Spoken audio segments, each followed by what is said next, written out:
Hey there. In this video, we're going to talk about how do you give feedback to cross-functional team members that don't directly report to you.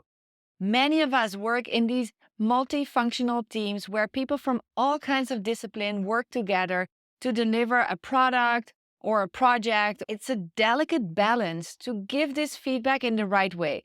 But if you do it well, it could strengthen the whole team. Let's dive in. What's important in such situations is that you seek and emphasize mutual understanding and common goals. Even though one person might be from design and you might be from engineering, or people from totally different teams, you both want this project to be successful. You both want to deliver something that others will think, wow, good job. And you both want to make sure that this organization benefits from the work that you've done. So as you go through that, the very first thing you want to do is, hey, I just want to start with saying, I think we both would want this. I think we both are in it like this. When you emphasize, not just recognize, but emphasize common ground, it straight away opens up the conversation and moves you to the same side of the table, meaning you are emphasizing that you come from the same team. What's important then is that you highlight the interdependencies.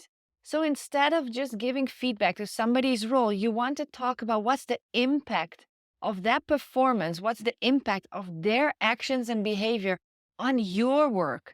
You have to put energy in making sure that you're sharing fact-based observations and then describing how that impacts you.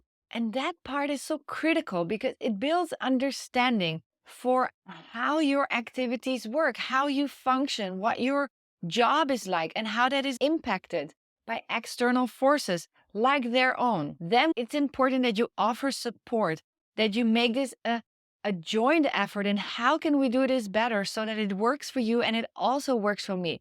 You emphasize on solutions, forward-looking ideas, rather than blaming, judging, and criticism. If the going gets really tough, you may feel like this needs to be escalated. When it comes to trust towards your team member, you can do two things, and one of them will build trust and the other one will harm trust. You could, of course, go straight to their manager without telling them, say, look, this is really not working for me. I need you to fix this. But there's a high chance that the manager will tell this person that you came to them directly. And this will for always affect their trust.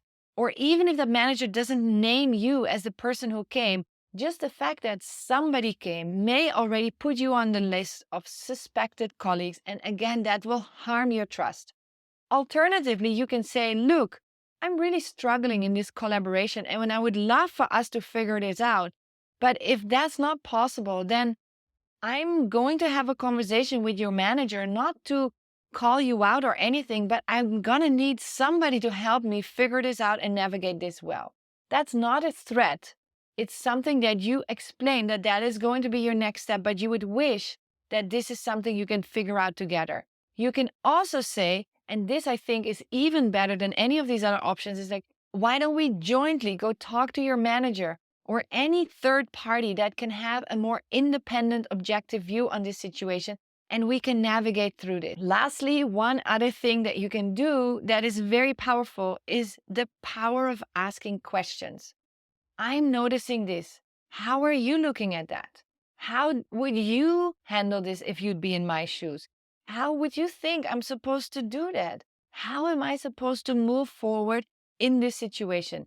Help me understand. Do you have any ideas what I can do to make this more effective? There are so many questions that you can ask that are going to help you navigate this situation. Now, it's super tricky, especially if you're the leader. If you're in a team with another person, it's already tricky.